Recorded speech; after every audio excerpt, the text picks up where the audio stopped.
السلام علیکم ورحمت الله وبرکاته. دا غوا ده، دا ماشاءالله ښایسته فریزن غوا ده. په دې غوا کې یو مسله ده، مسله پکې دا ده چې دې ته هلکه ما کله ستن کړ وه تقریبا 2 کاله مخکې 2.5 کاله مخکې ورته ما ستن کړله. او هغه چې دا غوا مال شو ده، د هغې نه بعد چې دا غوا دې ته بیا ډېر ښه ستنې شو دي، تقریبا څو ستنې ورته شوي؟ 8-10 ستنې ورته شو دي. دا غوا د هغې نه بعد بیا دا نره مال شو.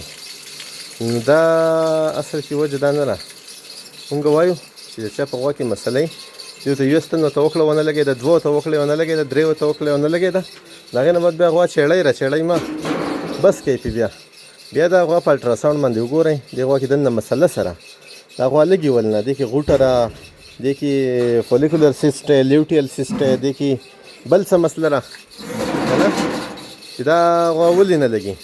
نو اصل د دغې مسلې جانچ پړتال کول پکار دي چې تاسو ته پته ولګي چې دا مسله دا ده، دې کې زخم دی، دې کې بل څه وجه ده که نه. ځکه چې 9 ستنې خو چې لګي نو خامخا دا هم ډېر ټایم غواړي.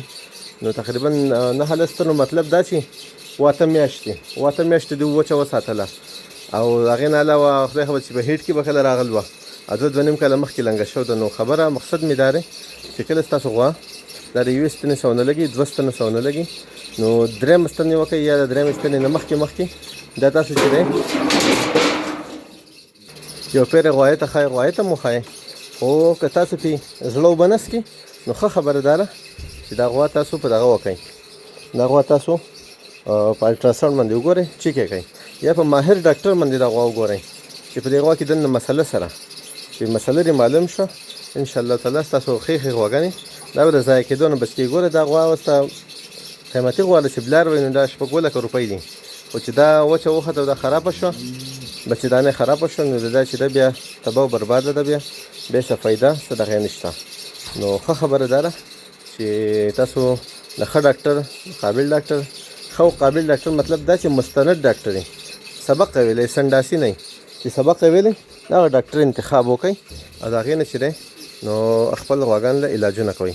که په هر ځای کې مې تاسو د مستند ډاکټر نه علاج کوئ، د DVM ډاکټر نه علاج کوئ، د کوالیفاید ډاکټر نه علاج کوئ، انشاءالله ستاسو مسلې به دا به حل کېږي انشاءالله تعالی.